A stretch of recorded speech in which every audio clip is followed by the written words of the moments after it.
Digital Assam 2.0 চেনেলটোৰ এটা নতুন ভিডিঅ'লৈ আপোনালোক সকলোকে পুনৰবাৰ স্বাগতম জনাইছোঁ। অসম চৰকাৰৰ তৰফৰ পৰা বহুত কেইটা গুৰুত্বপূৰ্ণ আপডেট মুকলি কৰা হৈছে। পেঞ্চন স্কিমক লৈ, ৰান্ধনি স্কিমক লৈ, অংগনবাড়ী কৰ্মী দৰমহাক লৈ, ছুপাৰভাইজাৰ দৰমহাক লৈ, আশা কৰ্মী দৰমহাক লৈ আৰু লগতে বাবু আঁচনিৰ লগত ৰিলেটেডো চৰকাৰে এটা গুৰুত্বপূৰ্ণ আপডেট জাৰি কৰিছে, যিকেইটাৰ বিষয়ে আজি এই ভিডিঅ'টোত আপোনালোকে জানিব পাৰিব। গতিকে আটাইসমূহ ইনফৰমেশ্যনে আপোনালোকৰ কাৰণে জৰুৰী হ'ব।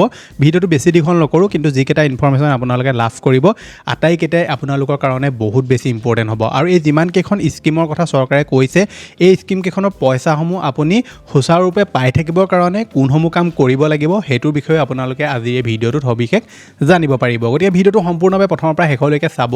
এতিয়ালৈকে আপুনি ভিডিঅ'টোত যদি লাইক এটা কৰা নাই, ফটাফট ভিডিঅ'টোত লাইক এটা কৰি দিয়ক।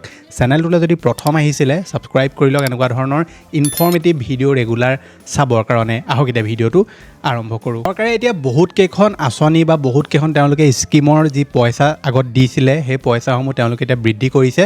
প্ৰথম যিখন আঁচনি তেওঁলোকে পইচা বৃদ্ধি কৰিছে সেইখন হৈছে বৃদ্ধ পেঞ্চনৰ। বৃদ্ধ পেঞ্চন তেওঁলোকে এতিয়া 250 টকাৰ পৰা 400 টকালৈকে বৃদ্ধি কৰিছে।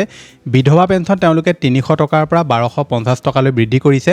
ৰান্ধনিৰ দৰমহা তেওঁলোকে 1500 টকাৰ পৰা 2000 টকালৈ বৃদ্ধি কৰিছে। অংগনবাড়ী কৰ্মীৰ দৰমহা তেওঁলোকে 6500 টকাৰ পৰা 8000 টকালৈ বৃদ্ধি কৰিছে। সহায়িকাৰ পাৰিতোষিক তেওঁলোকে 3250 টকাৰ পৰা 4000 টকালৈ বৃদ্ধি কৰিছে।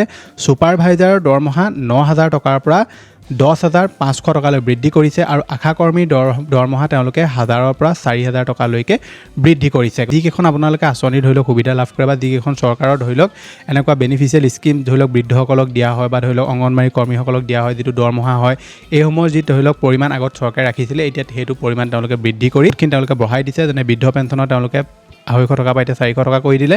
বিধৱা পেঞ্চন তেওঁলোকে 300 টকাৰ পৰা 1250 টকা কৰিলে। ৰান্ধনিৰ দৰমহা তেওঁলোকে 1500 টকাৰ পৰা 2000 টকালৈ বৃদ্ধি কৰি দিলে। ঠিক তেনেদৰে তেওঁলোকে 47,428 গৰাকী ছাত্ৰই এতিয়া বাবু আঁচনিৰ ধন লাভ কৰিব বুলি কৈছে। আপোনালোকৰ মাজৰে বহুতে মোক সুধি আছিলে যে বাবু আঁচনিৰ যি পইচা, এই পইচা কেতিয়া লাভ কৰিব, যিহেতু ফেব্ৰুৱাৰী মাহতে পইচা দিয়াৰ কথা আছিলে, কিন্তু এতিয়া ফেব্ৰুৱাৰীৰ 10 তাৰিখ পাৰ হৈ গ'ল, এতিয়ালৈকে তেওঁলোকে কোনো ধৰণৰ পইচা মুকলি কৰা নাই।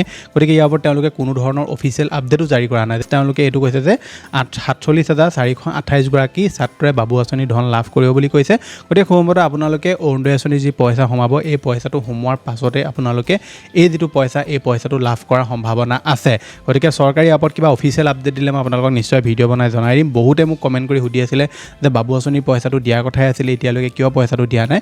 গতিকে ইয়াৰ ওপৰত যেতিয়া অফিচিয়েল আপডেট আহিব তেতিয়াহে মই আপোনালোকক ভিডিঅ'ত সবিশেষ ক'ব পাৰিম যে চৰকাৰে পইচাটো কেতিয়ালৈকে ফাইনেলি দিব। আপোনালোকে যদি বৃদ্ধ পেঞ্চন পায় বা ধৰি লওক আপোনালোকে অন্য যিকোনো ধৰণৰ চৰকাৰী স্কিমৰ যদি সুবিধা লয় বা বাবু আঁচনিও যদি আপোনালোকে সুবিধা ল'বলৈ গৈ আছে, তেনেকুৱা ক্ষেত্ৰত এটা কথা আপুনি মনত ৰাখিব লাগিব, মাত্ৰ সৰু এটা ভুলৰ কাৰণেই আপোনালোকে এই আঁচনিসমূহৰ যি পইচা, এই পইচাসমূহ নোপোৱা হৈ যাব পাৰে। আৰু সেই ভুলটো হৈছে আপোনালোকৰ বেংক একাউণ্টটো আধাৰ কাৰ্ডৰ লগত লিংক নথকা বা আধাৰ চিডেড নথকা।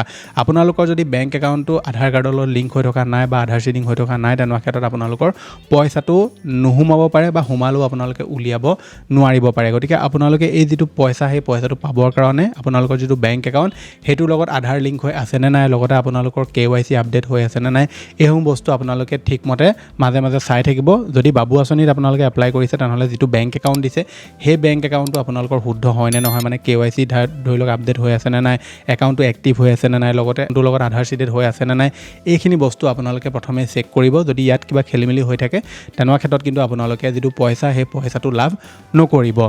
গতিকে এইটো আছিলে যে আপোনালোকক দিবলগীয়া ইনফৰমেশ্যন। আশা কৰিছোঁ আপোনালোকে ভিডিঅ'টো চাই ভাল পালে। যদি ভাল পালে ভিডিঅ'টো লাইক কৰিব। চেনেলটোলৈ যদি প্ৰথম আহিছিলে ছাবস্ক্ৰাইব কৰি ল'ব এনেকুৱা ধৰণৰ ইনফৰমেটিভ ভিডিঅ' ৰেগুলাৰ চাবৰ কাৰণে। মই লগ পাম এটা নতুন ভিডিঅ'ত। আজিলৈ ধন্যবাদ।